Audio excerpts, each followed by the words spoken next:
Nazareno, sinasamba ka namin, pinipinto ka namin, aral mo ang aming buhay at kaligtasan. Nuestro Padre Jesus Nazareno, iligtas mo kami sa kamatayan, ang krus mong pinamatayan ay sagisag ng aming kaligtasan. Nuestro Padre Jesus Nazareno, dinarangal ka namin. Nuestro Padre Jesus Nazareno, inulwalhati ka namin. Nuestro Padre Jesus Nazareno, inarangal ka namin. Nuestro Padre Jesus Nazareno, inulwalhati ka namin.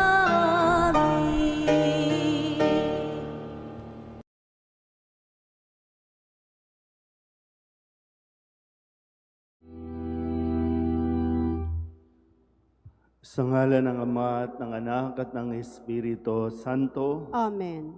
ang pagpapala ng ating Panginoong Hesu Kristo, ang pag-ibig ng Diyos Ama, at ang makikipagkaisa ng Espiritu Santo, naway sumainyong lahat. At sumaiyo rin. Mga kapatid, aminin natin ang ating mga kasalanan upang tayo'y maging marapat gumanap sa banal na pagdiriwang. Inaamin ko sa makapangyarihang Diyos at sa inyo mga kapatid na lubha akong nagkasala sa isip, sa salita at sa gawa at sa aking pagkukulang. Kaya isinasamo ko sa mahal na Birheng Maria, sa lahat ng mga anghel at mga banal, at sa inyo mga kapatid na ako'y panalangin sa Panginoong ating Diyos. Kaawaan tayo ng makapangyarihang Diyos, patawarin tayo sa ating mga kasalanan, at patnubayan tayo sa buhay na walang hanggan. Amen. Panginoon, kaawaan mo kami. Panginoon, kaawaan mo kami. Kristo, kaawaan mo kami. Kristo, kaawaan mo kami. Panginoon, kaawaan mo kami. Panginoon, kaawaan mo kami. Manalangin tayo. Ama naming makapangyarihan, tunghayan mo ang iyong sumasambang sambayanan upang ang pagpapakasakit na kusa naming pinagtitiisan ay magdulot ng kabutihan sa aming kalooban at gawang mapagmalasakit sa aming ugalit asal sa pamamagitan ni Jesucristo kasama ng Espiritu Santo magpasawalang hanggan. Amen.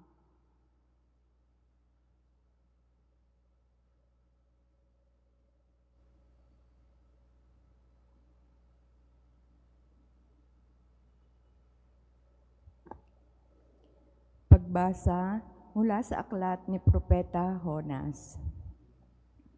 Sinabi ng Panginoon kay Jonas, "Pumunta ka sa lungsod ng Ninibe at ipahayag mo ang mga ipinasasabi ko sa iyo." Nagpunta nga si Jonas sa Ninibe.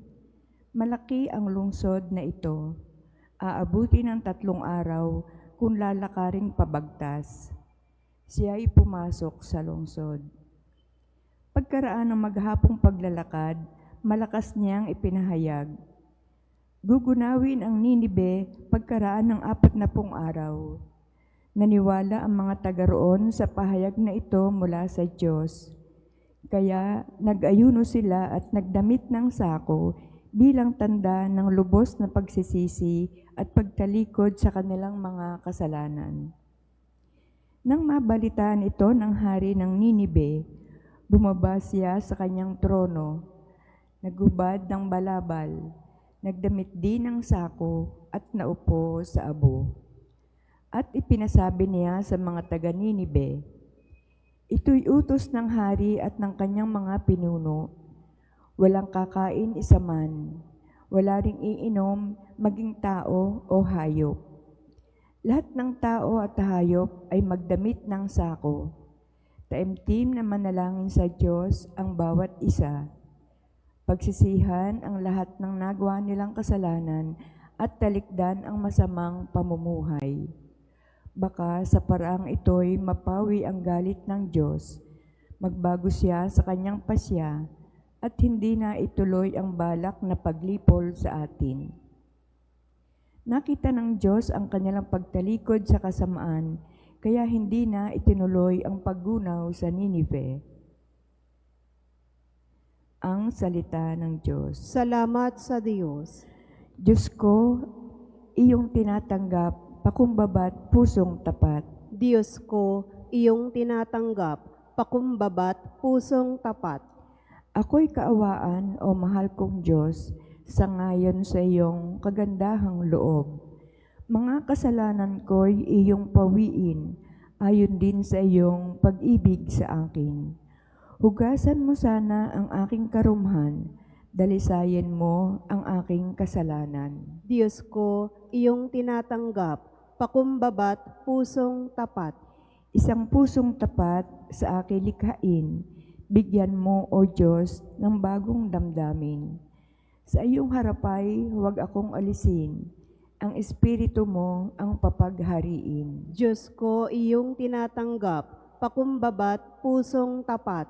Hindi mo nanais ang mga panghandog sa haing sinunog, di ka nalulugod.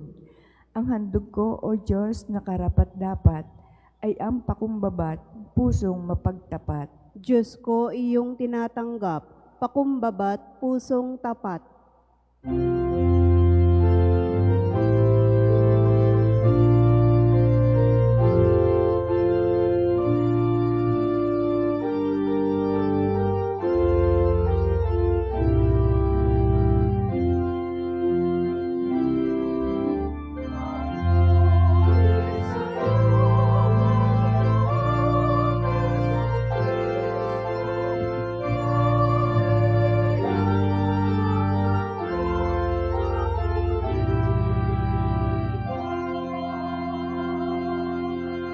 Magsisi tayong mataos, halinang magbalik loob, sa mapagpatawad na Diyos, sa Kanya tayo'y dumulog at manumbalik na lubos.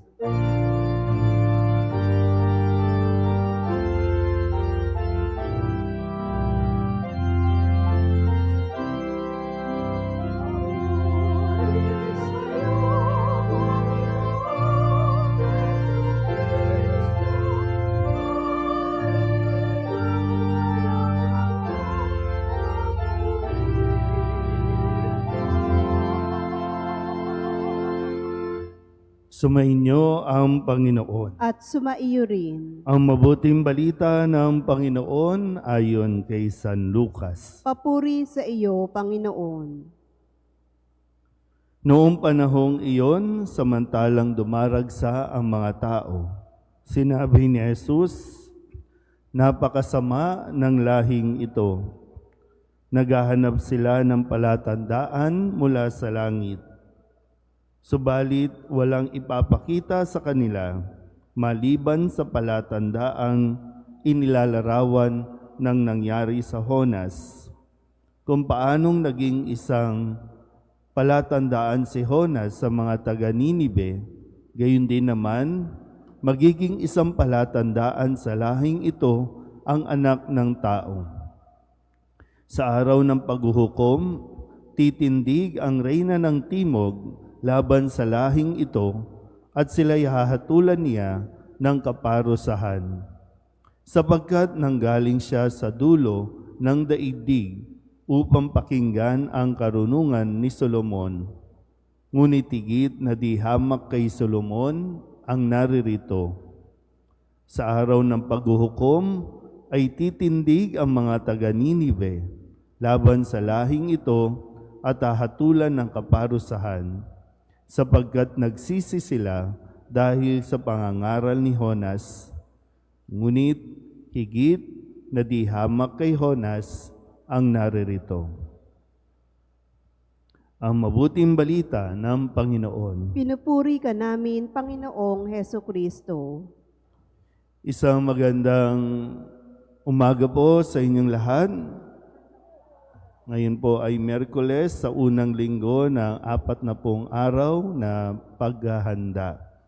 At sa ating ebanghelyo, ibinibigay sa atin ni Jesus ang kwento, no? Ibinabalik sa atin ang kwento ni Jonas. Dahil lang noong panahong iyon, maraming tao ang patuloy na humihingi ng palatandaan kay Jesus para sila ay maniwala na si Jesus nga ang Mesiyas, ang magliligtas sa kanila. Ang kwento ni Jonas, narinig natin sa unang pagbasa na kung saan ipinahayag niya sa bayan ng Ninibe na kung ano ang plano ng Diyos na paggunaw sa kanilang bayan kung sila ay hindi magsisisi. Pero yung kwento ni Jonas na binabanggit ni Jesus dahil nung una si Jonas ay tumanggi. Ayaw niya na ipahayag sa mga Ninibe ang mensahe ng Panginoon. Tumakas siya, lumayo siya, umiwas siya, hanggang siya ay kainin ng isang malaking isda o yung balyena, at doon ay 3 araw siyang nanatili sa loob ng tiyan ng balyena. At ito din yung mangyayari kay Jesus. Sa loob ng 3 araw, doon siya sa libingan. Doon siya mananatili at pagdating ng 3 araw ay siya ring mabubuhay. At ito yung pinakapalatandaan. Kaya nga pinaghahandaan natin yung kanyang pagkabuhay. Mananatili siya doon sa loob at pagkatapos ay katuparan na ng kaligtasan. So kung paanong si Jonas ay nagpapahayag ng pagsisisi na dapat ang buong bayan ay magbalik loob sa Diyos, ngayon naman ay si Jesus ay patuloy ding nagpapahayag ng magbalik loob sa Diyos, pagsisihan ang mga kasalanan. Yun lang ang palatandaan na ibibigay at talagang magiging kapanipaniwala para sa lahat kapag ito ay nangyari. Pero maganda mapagnilayan natin, maging sa panahon natin ngayon, baka ito din yung mensahe na sinasabing napakasama ng lahing ito. Ano nga ba ang nangyayari sa generation natin? Iba't ibang generation, may generation X, generation Z, ngayon ay generation Beta, may Alpha, kung ano-anong mga generation na tinatawag natin. Sa digital world o modernong panahon, paano nga ba natin tinatanggap ang mensahe ng Diyos ng pagsisisi? Paano ba natin nauunawaan sa ngayon at ipinapaunawa sa mga tao sa kabila ng pagiging moderno natin na tayo po ay may mga nagagawang kasalanan. Dahil ngayon, unti-unti parang yung kasalanan ay ninonormalize natin. Parang ang kasalanan nagiging subjective. Depende sa tao kung sino ang gumawa. Kapag ang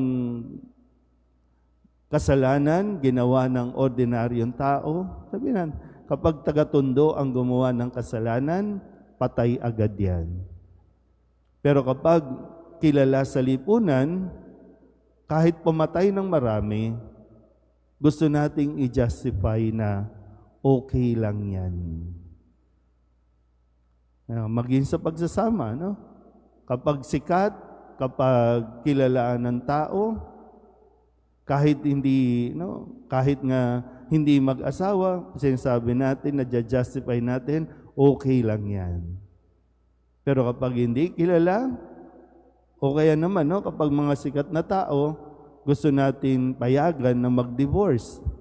Pero kapag ordinaryong tao, wala tayong ginagawa.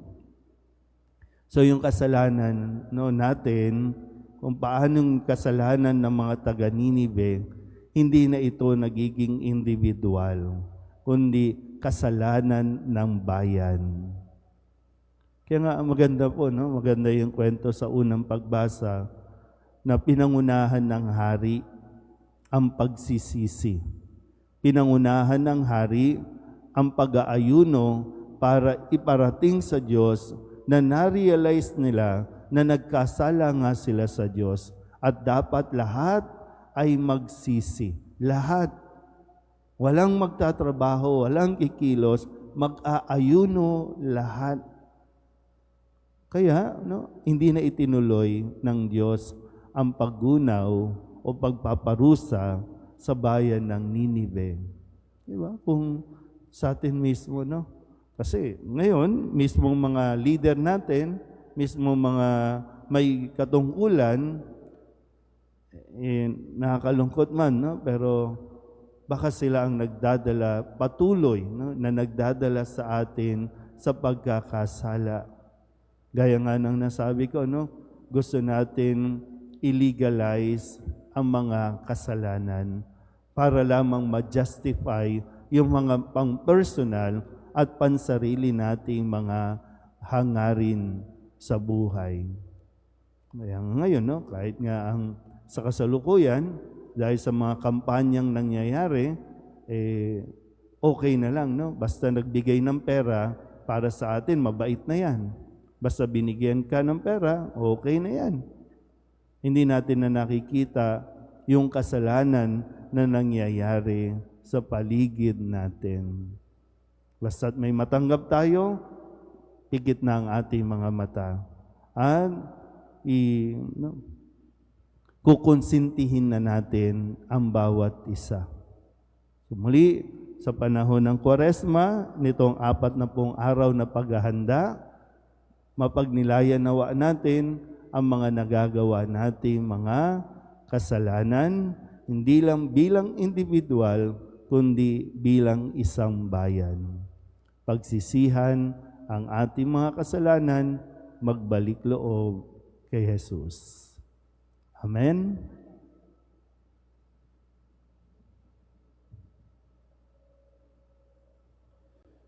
Natuklasan ni Jonas na hindi maaring takasan ang Panginoon. Tumawag tayo ngayon sa Diyos Ama upang hingin ang biyaya ng pagbabagong buhay at matatag na pagtitiwala sa panawagan ni Kristo na magsisi sa kasalanan. Ang ating pong itutugon, Panginoon, dinggin mo ang aming panalangin. Panginoon, dinggin mo ang aming panalangin. Ang mga pinuno ng simbahan, naway maging puspusan sa kanilang pangangaral ng mensahe ng Diyos tungkol sa pagsisisi sa kasalanan sa mga naghahanap sa Panginoon ng buong puso. Manalangin tayo sa Panginoon. Panginoon, dinggin mo ang aming panalangin. Ang panahong ito naway maging pagkakataon ng pagbabago at pagbabalik loob sa Diyos. Manalangin tayo sa Panginoon. Panginoon, dinggin mo ang aming panalangin. Tulad ng mga mamamayan ng Ninive, naway itakwil natin ang masasamang gawi at lumapit sa Diyos na may kababaang loob at pagsisisi. Manalangin tayo sa Panginoon. Panginoon, dinggin mo ang aming panalangin. Ang mga may sakit, naway makadama ng kapanatagan at pagmamahal mula sa mga nangangalaga sa kanila. Manalangin tayo sa Panginoon. Panginoon, dinggin mo ang aming panalangin. Ang mga yumao, naway makatagpo ng kapayapaan at kaligayahan sa kaharian ng Diyos. Manalangin tayo sa Panginoon. Panginoon, dinggin mo ang aming panalangin. Idulog din natin sa Panginoon ang ating mga personal na kahilingan at mga panalangin para sa ating mga pamilya. Kasama din ang mga kahilingan ng mga nanonood sa online. Lahat ng mga misang pasasalamat, espesyal na intensyon, agarang paggaling ng mga may sakit, ang lahat ng mga kaluluwa na inihiling na ipagdasal sa misang ito.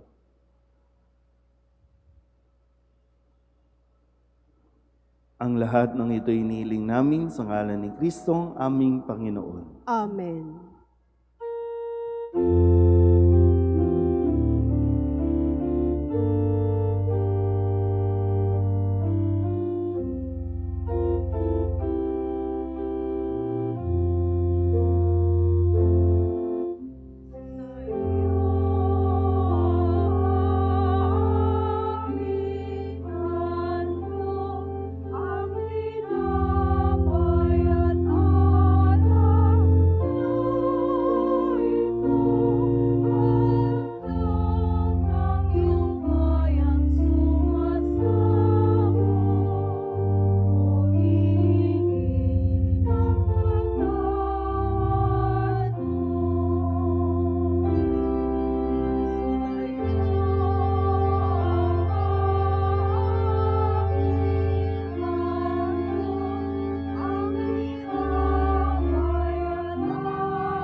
Manalangin kayo mga kapatid upang paghahain natin ang kalugdan ng Diyos sa mga makapangyarihan. Tanggapin nawa ng Panginoon itong paghahain sa iyong mga kamay, sa kapurihan niya at karangalan, sa ating kapakinabangan, at sa buong sambayanan niyang banal.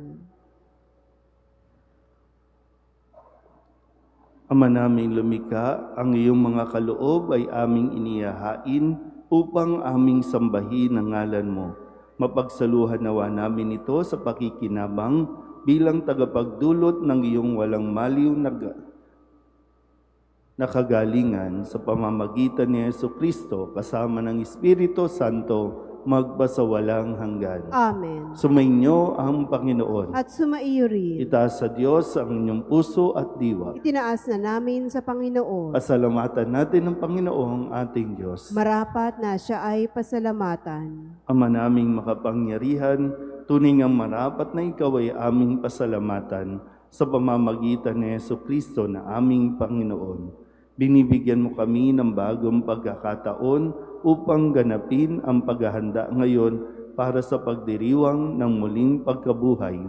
Kaysa ng iyong anak na minamahal, aming inilalaan ang panahon, talino't yaman para ganapin ang iyong kalooban na ang kapwa-tao ay lubos sa damayan sa pagdiriwang namin sa aming pagsilang bilang mga kaanib ng iyong sambayanan.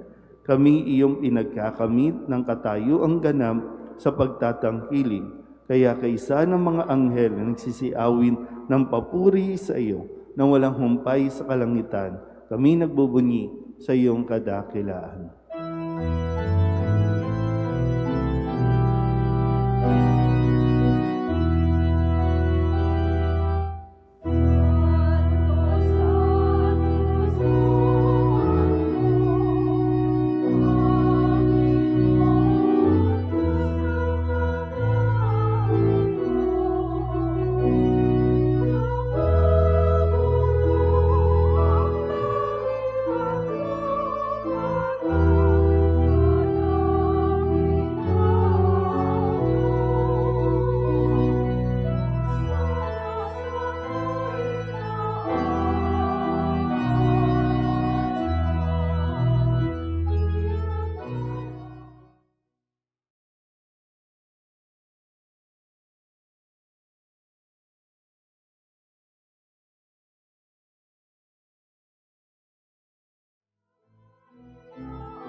Ama naming banal, ikaw ang bukal ng tanang kabanalan.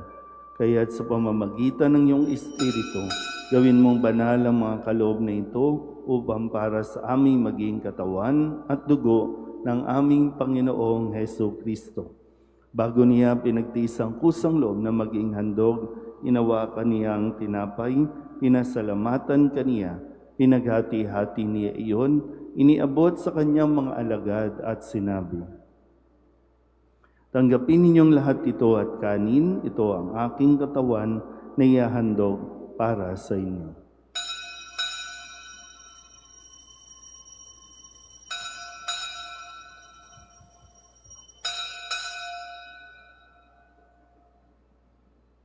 Gayun din naman nung matapos ang hapunan, hinawakan niya ang kalis, muli kaniyang pinasalamatan. Iniabot niya ang kalis sa kanyang mga alagad at sinabi, "Tanggapin ninyong lahat ito at inumin. Ito ang kalis ng aking dugo, ng bago at walang hanggang tipan. Ang aking dugo na ibubuhos para sa inyo at para sa lahat sa ikapagpapatawad ng mga kasalanan. Gawin ninyo ito sa pag-alaala sa akin."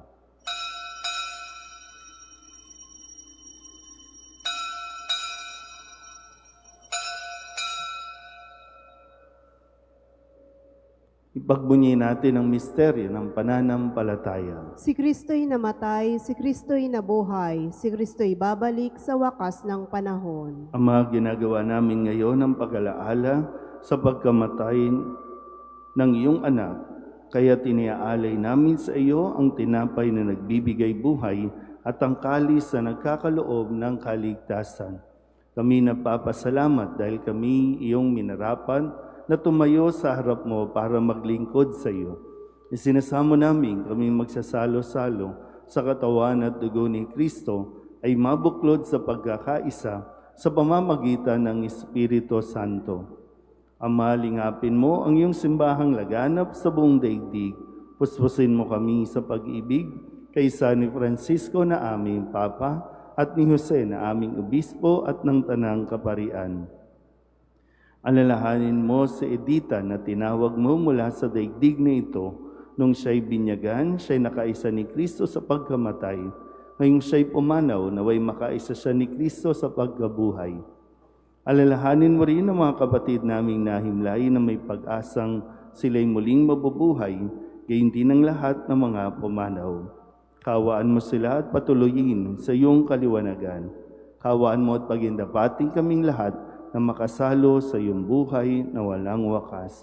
Kaysa ng mahal na Birhen Maria na ina ng Diyos, ng kabiyak ng puso niyang si San Jose, kaysa ng mga apostol at ng lahat ng mga banal na namuhay dito sa daigdig ng kalugod-lugod sa iyo, may pagdiwang nawa namin ang pagpupuri sa ikararangal mo sa pamamagitan ng iyong anak na aming Panginoong Heso Kristo.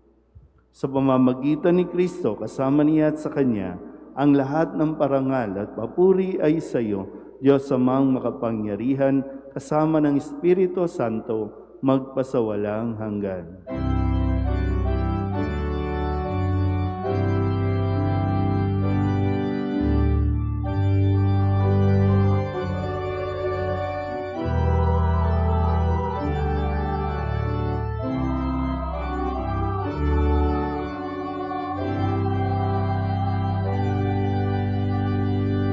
Sa tagubili ng mga nakagagaling na utos at turo ni Jesus sa Panginoon natin at Diyos, ipahayag natin ang lakas loob.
Hinihiling namin kami iadya sa lahat ng masama, pagkalooban ng kapayapaan araw-araw, iligtas sa kasalanan at ilayo sa lahat ng kapahamakan, samantalang aming pinananabikan ang dakilang araw ng pagpapahayag ng tagapagligtas naming si Jesucristo. Sapagkat iyo ang kaharian at ang kapangyarihan at ang kapurihan magpakailanman. Amen. Panginoong Jesucristo, sinabi mo sa iyong mga apostol, kapayapaan ang iniiwan ko sa inyo, ang aking kapayapaan ang binibigay ko sa inyo.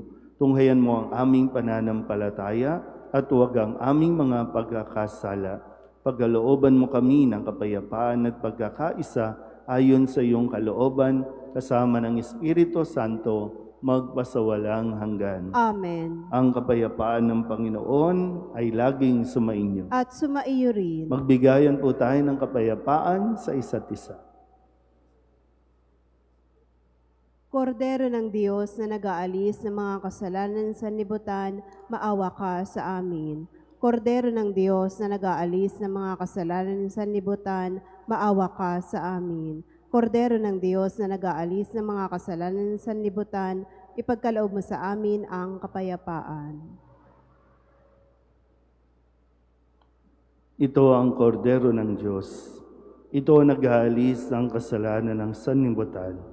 Mapalad ang mga inanyayahan sa kanyang piging. Panginoon, hindi ako karapat-dapat na magpatuloy sa iyo.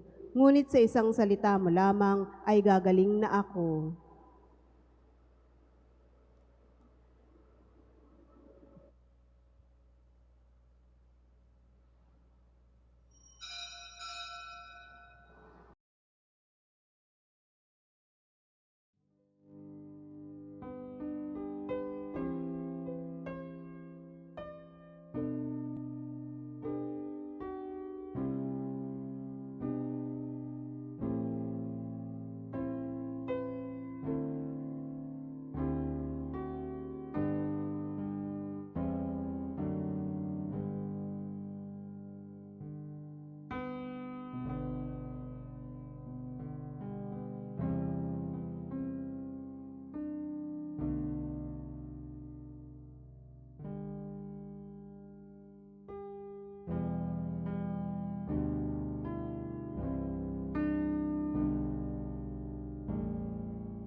Panalangin sa karangalan ng Nuestro Padre Jesus Nazareno.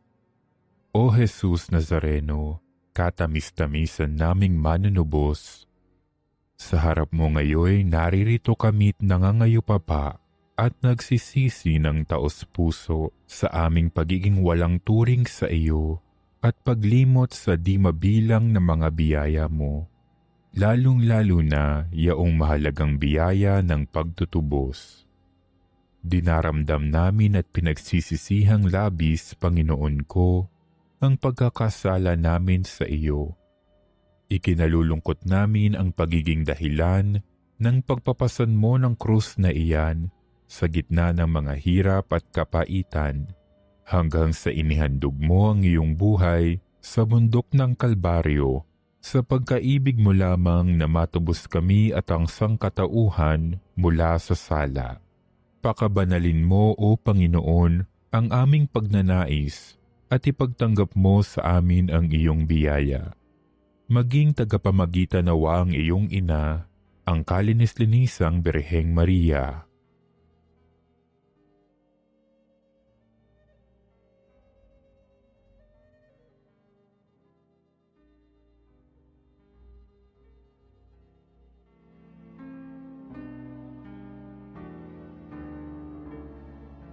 Ama naming makapangyarihan, niloob mong akuin ang iyong anak, ang krus at kamatayan, upang ang sangkatauhan ay matubos at mabuhay. Ang pag-ako namin sa krus at kamatayan dito sa lupa, ayon sa diwa ng pagsunod sa iyong loob, na ginanap ng iyong anak, ay magpagindapat nawa naming kamtin ang lubos na katubusan at pagkabuhay sa iyong piling, sa pamamagitan ni Hesukristo, kasama ng Espiritu Santo, magpasawalang hanggan. Amen. Nuestro Padre Jesus Nazareno, Manalangin Panginoon tayo. namin at Diyos, kaawaan mo Ama kami. naming mapagmahal, hindi mo kami pinagsasawaang pagsaluhin sa iyong banal na piging. Ipagkaloob mong pakinabangan namin ang iyong lakas at buhay na walang maliw. Sa pamamagitan ni Hesukristo, kasama ng Espiritu Santo, magpasawalang hanggan. Amen. Sumainyo ang Panginoon. At sumaiyo rin. At pagpalain kayo ng makapangyarihang Diyos, Ama at Anak, at Espiritu Santo. Amen. Tapos ang banal na misa, humayo tayo sa kapayapaan ni Kristo. Salamat sa Diyos. Magandang umaga po.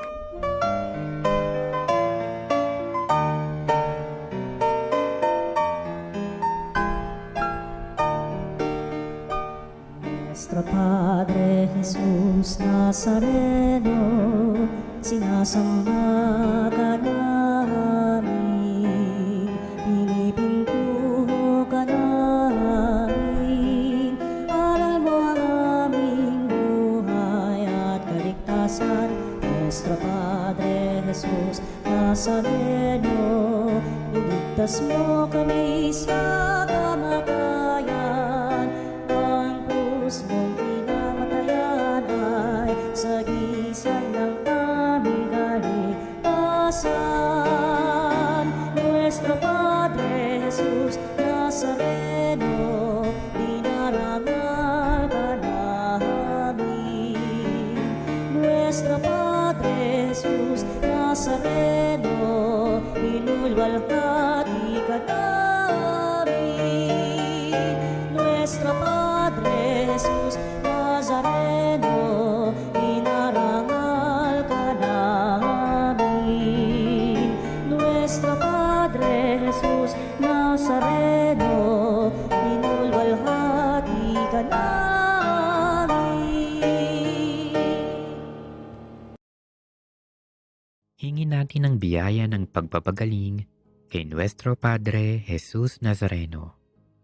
Manalangin tayo sa ngalan ng Ama at ng Anak at ng Espiritu Santo. Amen. O Nuestro Padre Jesus Nazareno, puno ng pag-ibig at habag para sa mga nahihirapan at nagdurusa, ikaw ang takbuhan ng lahat ng lubos na nangangailangan. Kaya buong pagpapakumbaba akong lumalapit sa iyo at itinataas ang aking puso, kaluluwa at buong pagkatao. O Nuestro Padre Jesus Nazareno, hipuin mo ako ngayon ng iyong mapaghimalang kamay at idulot sa akin ang pagpapagaling at mabuting kalusugan na aking minimithi. Puspusin mo ako ng iyong biyaya, lakas at kapangyarihan, nang tuluyan ng mapawi ang aking sakit, kalungkutan at pagdurusa. O Nuestro Padre Jesus Nazareno, ikaw ang aking tanglaw, ikaw ang aking pag-asa, ikaw ang aking lakas, at higit sa lahat, ikaw ang aking dakilang manggagamot. Damayan mo ako sa panahong itong kailangang kita.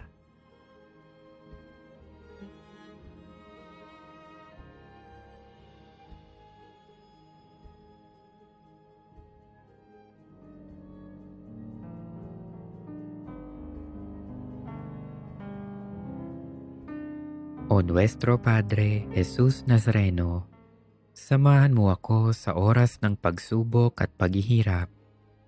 Patibayin mo ang aking pananampalataya. Palakasin mo ang aking loob nang malampasan ko ang karamdamang nagpapahirap sa akin at sa maraming may sakit. O Nuestro Padre Jesus Nazareno, dinggin mo ang aking mga hibik nang tuluyan kong madama ang iyong nakapagpapagaling na pag-ibig. Nananalig akong gagawa ka ng himala sa aking buhay.